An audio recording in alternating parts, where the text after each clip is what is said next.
Part 2, Chapter 2. Friends, Enemies, Neutrals, and Trust. If you know your enemy and know yourself, you can win many battles without loss. If you only know yourself but not your enemy, you may win or you may lose. If you know neither yourself nor your enemy, you will always pay the price. It is imperative that we have solid definitions when it comes to who we can and who we cannot trust. Networks of saboteurs must be secure in order to succeed, and they can only be as secure as the local individual saboteur is secure. That can only be achieved through careful and thorough vetting of our network of friends and supporters. In above-ground activism, suspicions and paranoia can be divisive and can harm a movement. But in an underground movement, focusing on activities that can land the individual in a government cage or worse, there is no such thing as being too careful. We can allow no deviation of principles, no questionable characters, and whenever possible, no means of compromising the individual in their private lives.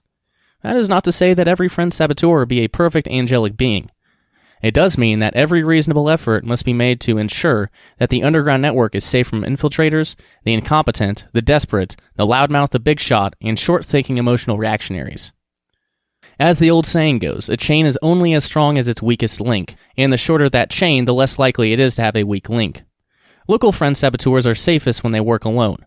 Working with one more saboteur doubles the likelihood of detection, and adding a third friend to the group triples the chances.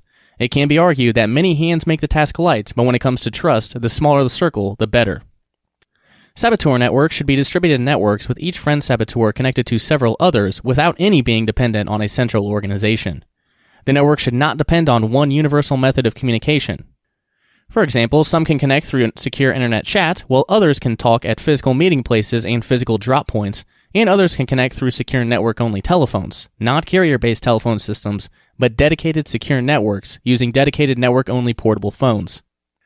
In any event, meetings of medium to large groups should be discouraged, and any form of open communication should be through selective non-specific wording and code words.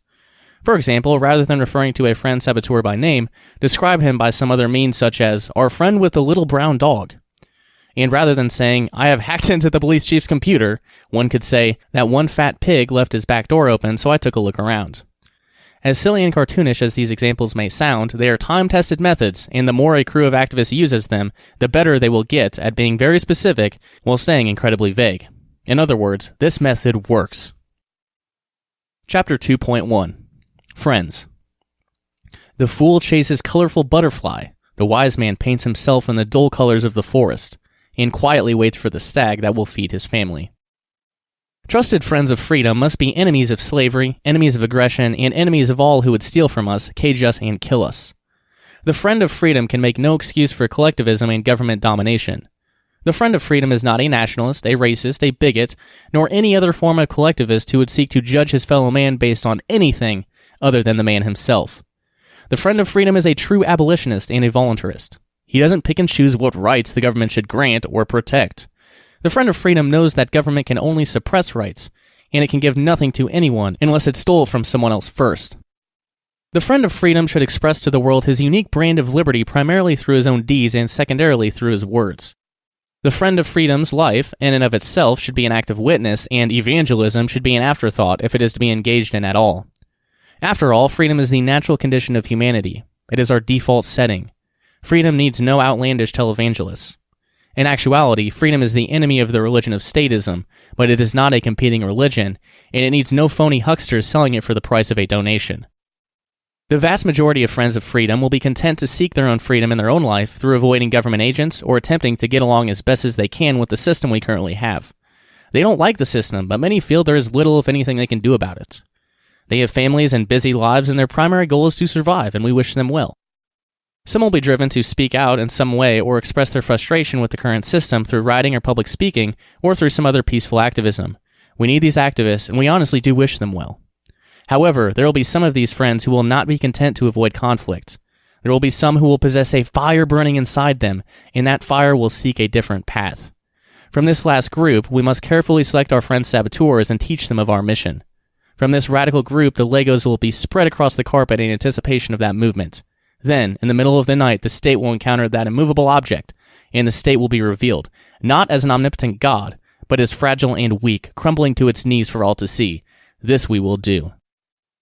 Chapter 2, 1.1. There are friends, and then there are friends.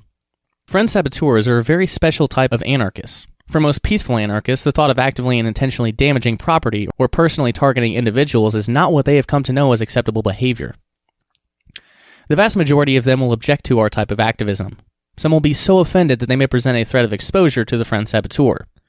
Because of this gap in understanding, it should not be the role of the saboteur to recruit for the cause of simple sabotage.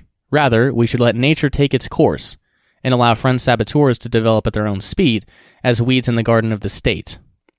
Then, when we are relatively sure of their intentions, it is best if a non-saboteur friend approaches them with something like this manual or other material introducing the concept. There is a role for every like-minded person as a friend saboteur. However, ideally, the perfect friend saboteur will not be burdened by family members that the government can arrest and use as leverage against him. He will not be the outspoken radical known for his objections to the state. He will not be the confrontational anarchist with an arrest record for activism, 420 slogans on his shirt, neon blue dreadlocks, and a 000 gauge nose piercing. He will not have a bumper sticker on his car that reads, "Bad pig, no donut," or "End welfare abuse, shoot a pig." In short, the ideal friend saboteur will look like the teller at your bank, the head nurse on the cardiac floor, or the friendly local package delivery driver in the brown truck. Each of these stealth anarchists are worth more than an army of angry adult children dressed in black setting trash cans on fire and throwing rocks at cops. Each dedicated stealth anarchist, friend saboteur, is worth 100 legions of video warriors asking strangers on the street about the value of silver so they can laugh at the uneducated while pumping up their view count on social media. In short, the ideal friend saboteur should be invisible to the state, ingenious in action, wise in discretion, and long on patience. But few of us are perfect. Sometimes wisdom and patience can win the day all by themselves. Chapter 2.2. Enemies. The enemy of my enemy may well be a far more dangerous enemy. Chapter 2.2.1. The great enemy of humanity. To be ignorant of what happened before you were born is to remain forever a child.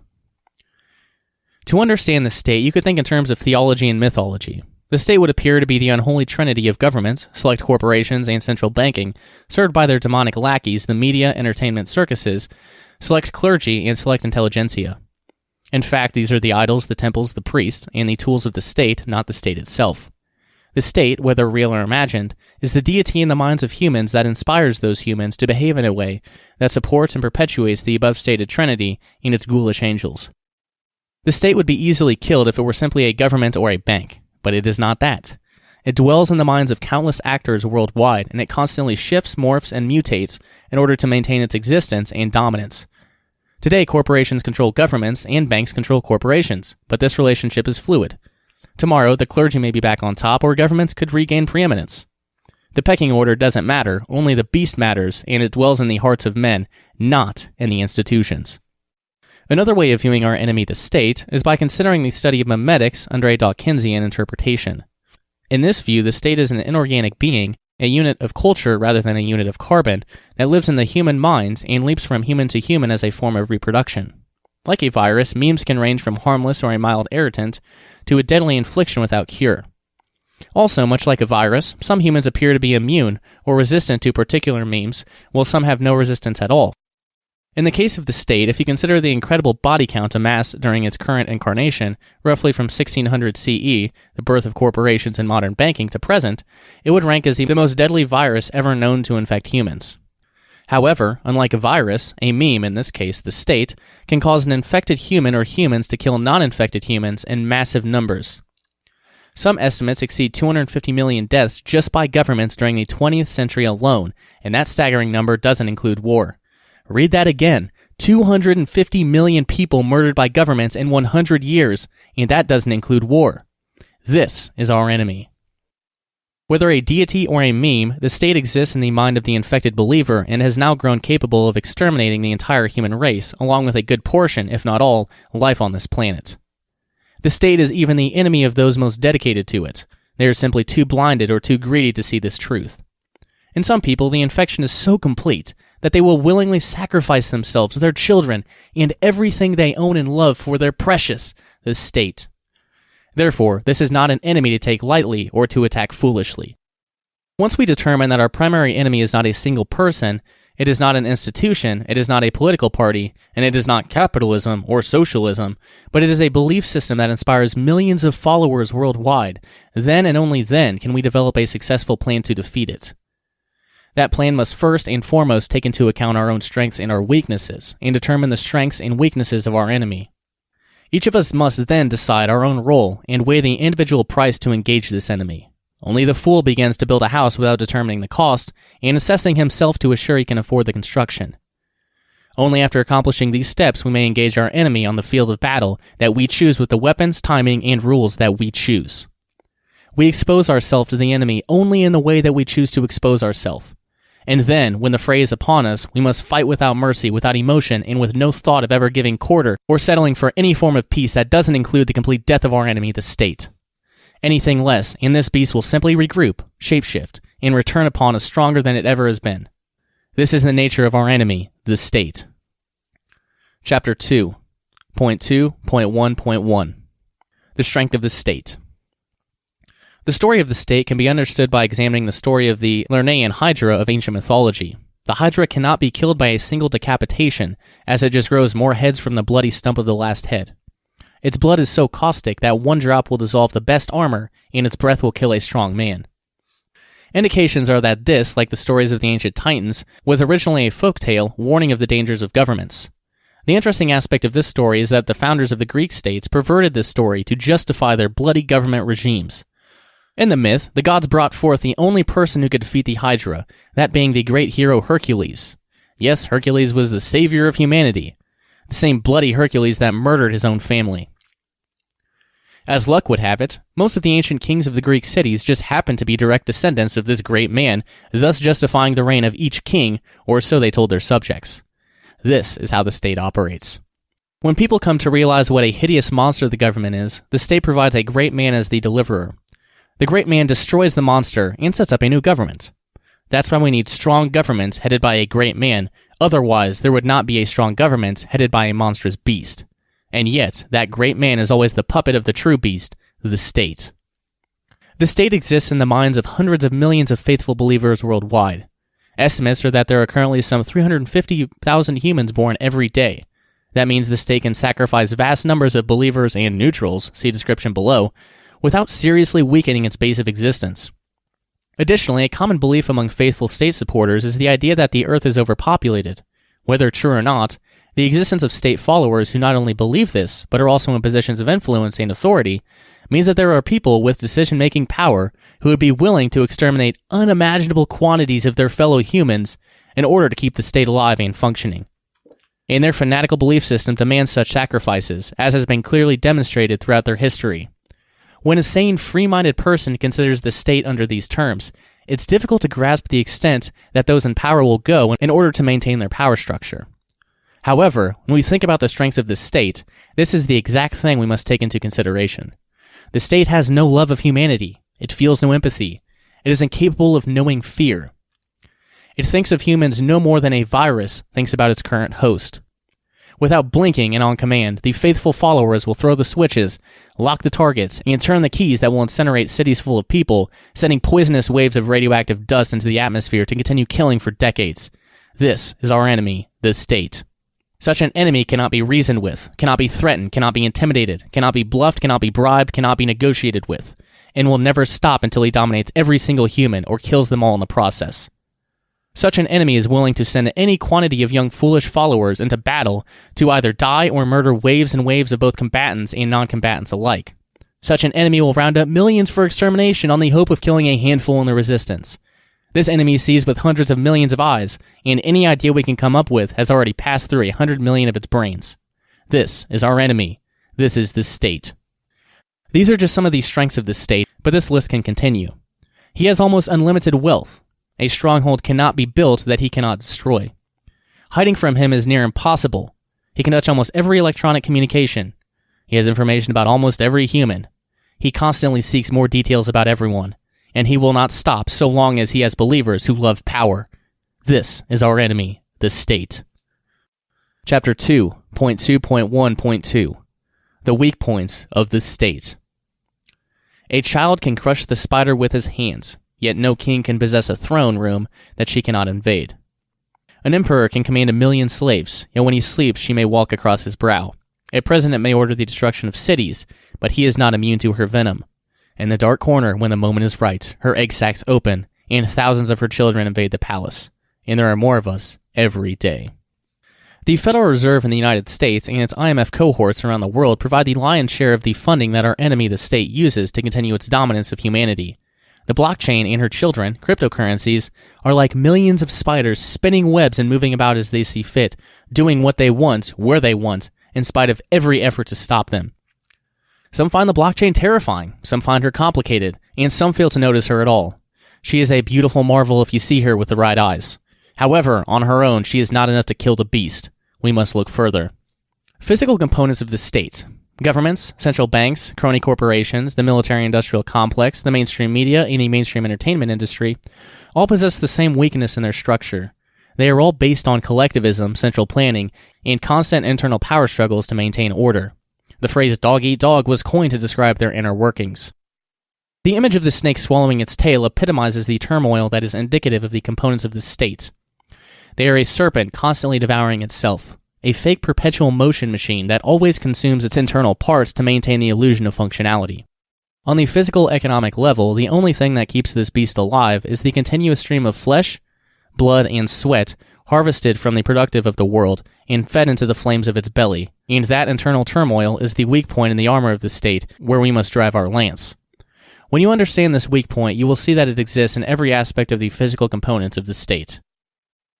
Chapter 2.2.1.2.01. Using the corporation as an example.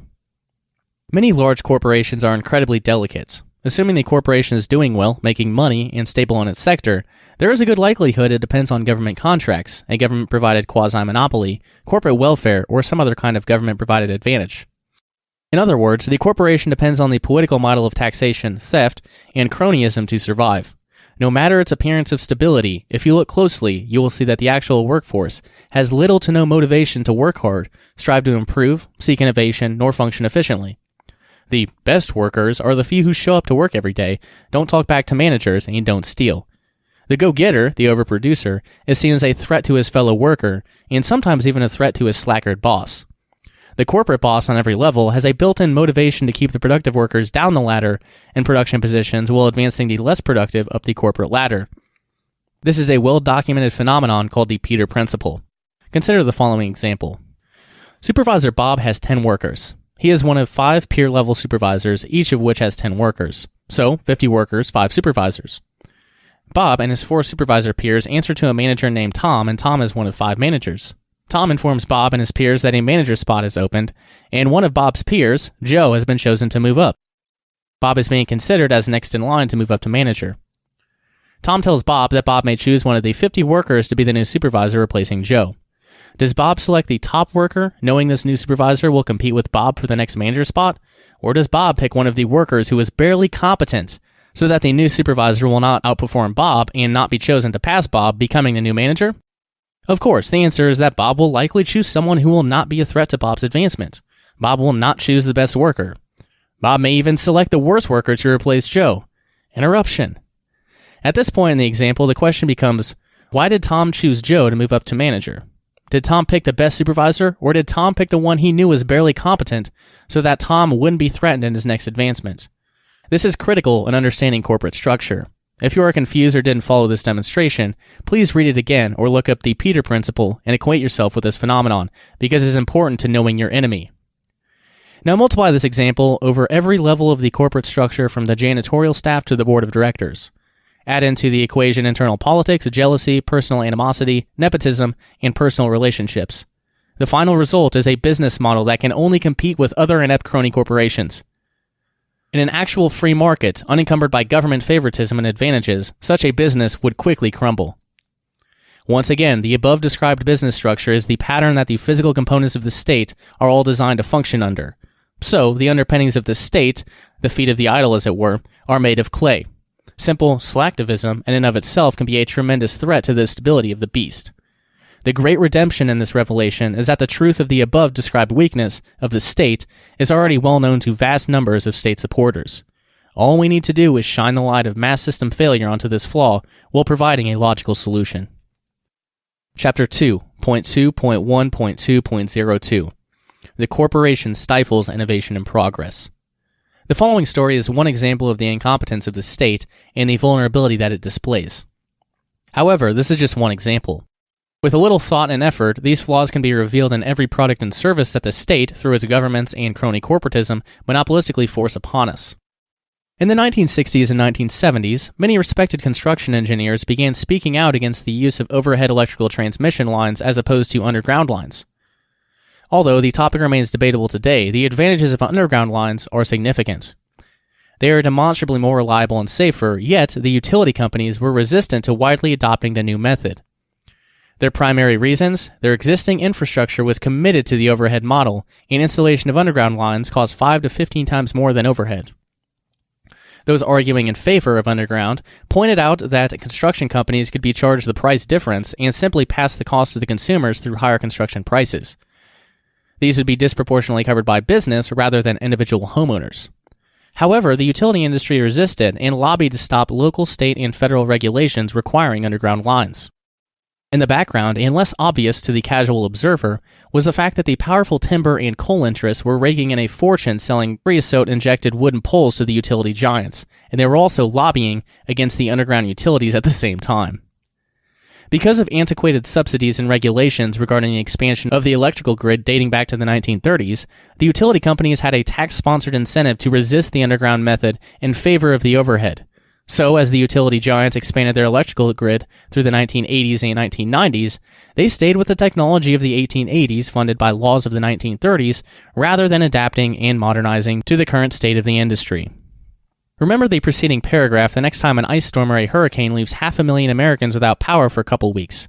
Now, think about what would happen if a small dedicated group of fanatics decided to drive around the countryside with a rifle, taking out remote transformers. Such a situation would be uncomfortable in the Southwest during the summer, but could be considered mass murder if it happened around the Great Lakes in February. And yet, isn't that what the state has done by incentivizing the overhead lines throughout regions that regularly suffer crushing ice storms?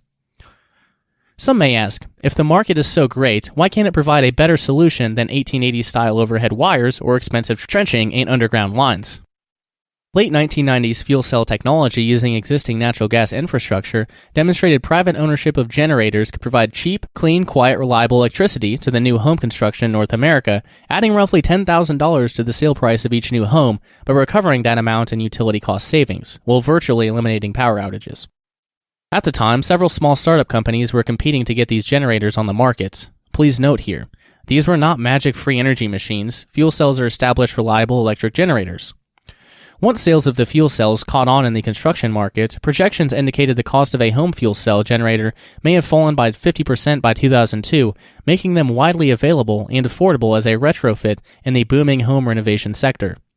Big energy companies saw the profit potential and began absorbing these small startup companies.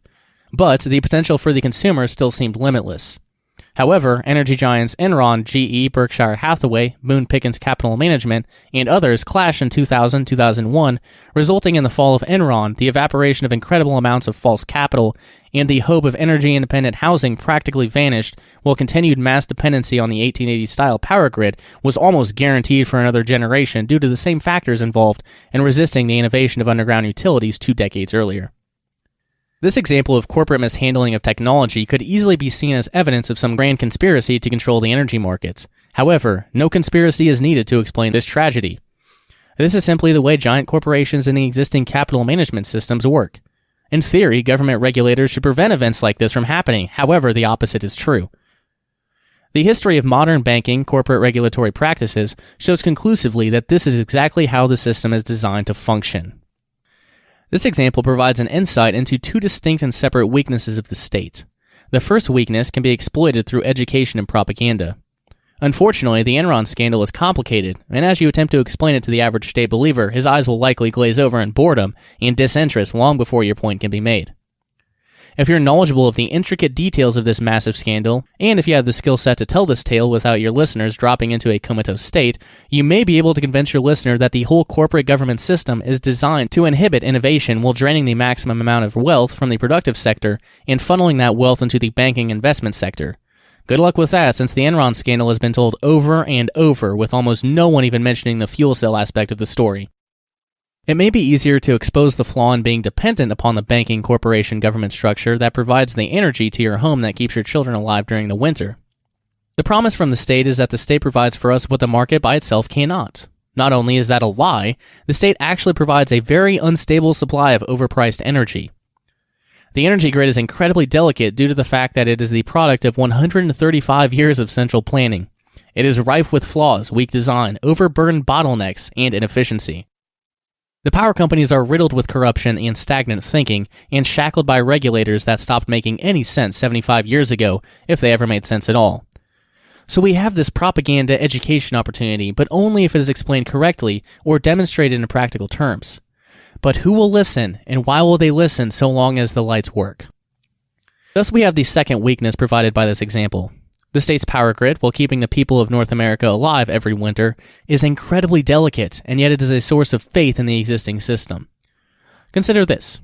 The Nile River was the source of life for old Egypt. If the Nile rises every time Pharaoh sacrifices to the gods, then every time the Nile rises, it proves the divinity of Pharaoh. However, if Pharaoh makes a sacrifice but the Nile falls, faith in Pharaoh weakens. If Pharaoh promises to solve the Nile problem but the Nile fails again, even after painful sacrifice by the people, more will question their faith in Pharaoh. Pharaoh's reaction will almost certainly be to double down on the sacrifice at the cost of the people. The lesson here is that so long as the evidence seems to support the state's narrative, the believers have no reason to question their faith. But when the system fails and fails again in spite of the state's efforts and promises, faith can be shaken. This is the single largest flaw in the armor of the state. It can't provide what it promises. We have electricity during the winter in spite of the state, not because of it. Again, the examples stated here are indicative of every product and service the state claims monopolistic right to supply. In every case, the state is vulnerable to a three-pronged attack, if that attack is done correctly. Prong 1 involves the careful infiltration of the manpower of the target. In other words, anarchists employed at the points of weakness. Friend saboteurs should develop a functional understanding of the infrastructure of their target. Controlled probing and testing provide information on target reactions and responses. Weaknesses are discovered and prioritized. Simple acts of sabotage harass the target while setting up a larger attack. During this time, the second prong of the attack begins to come into play, that being education and propaganda. Above-ground activists preach against the centrally planned state behemoth, warning that such structures are unstable and that society should not rely on something as undependable as the state.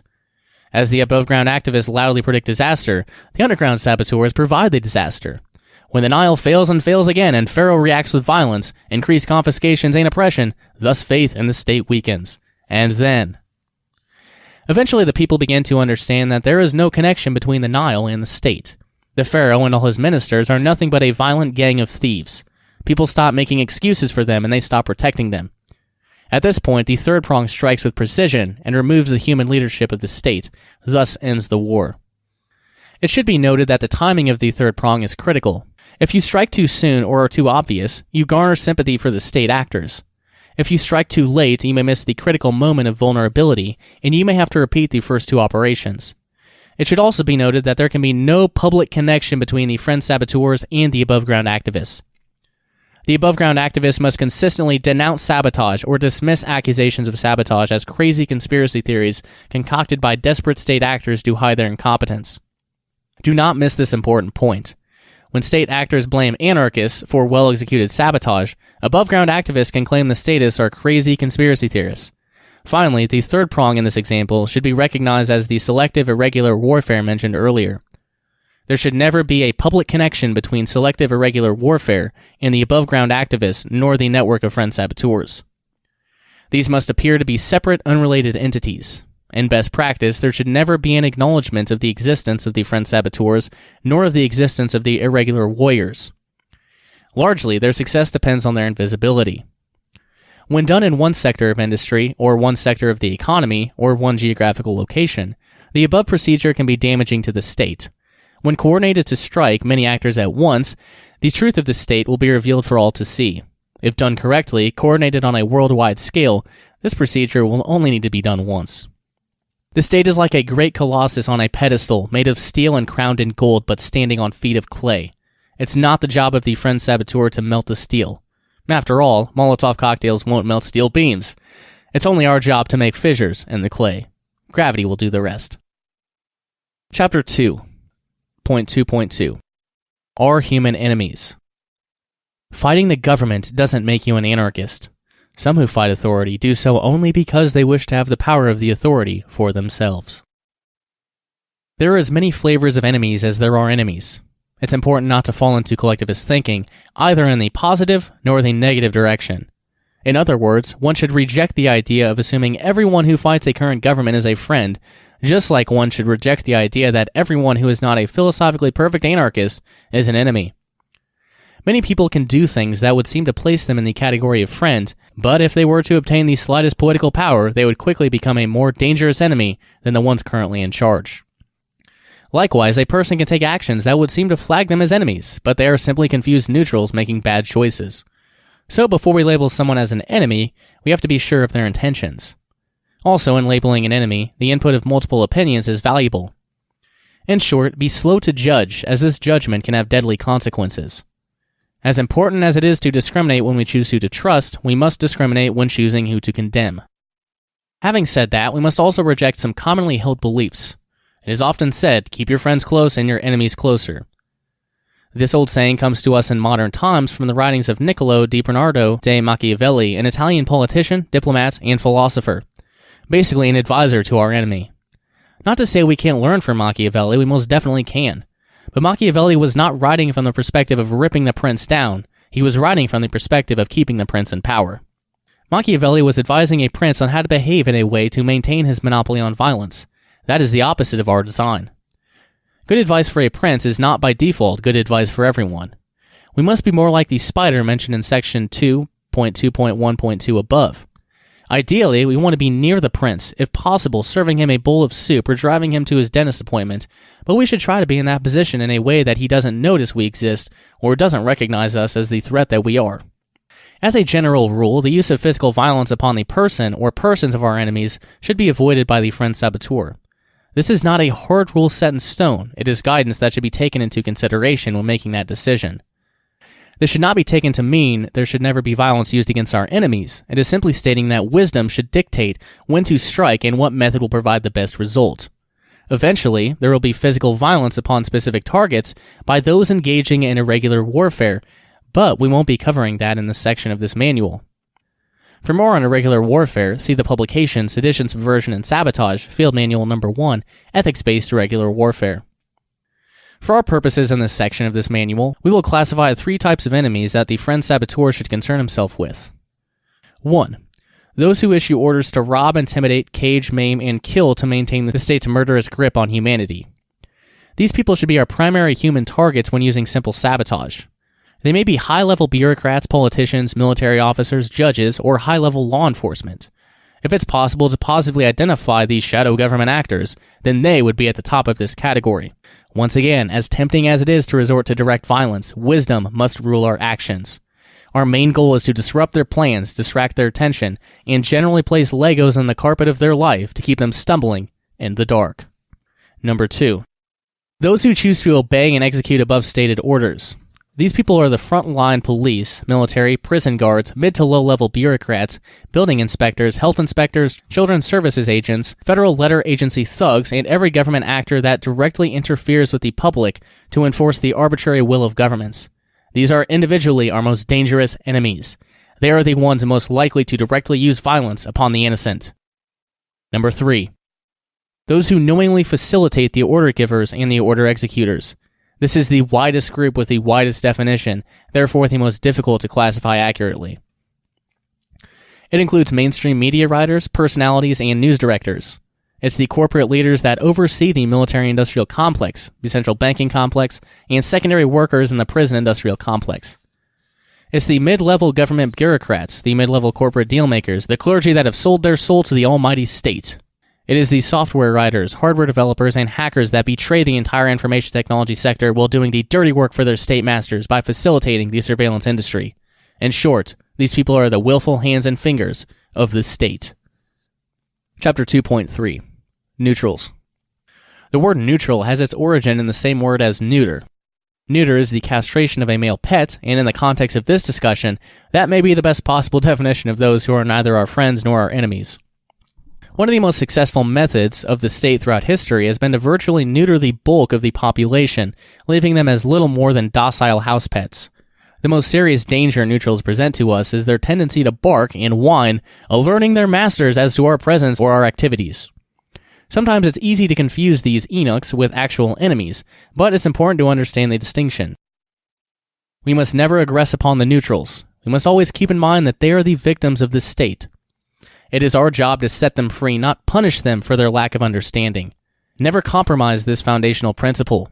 Rights do not depend on knowledge nor on understanding. Rights cannot be deemed a person based on ignorance.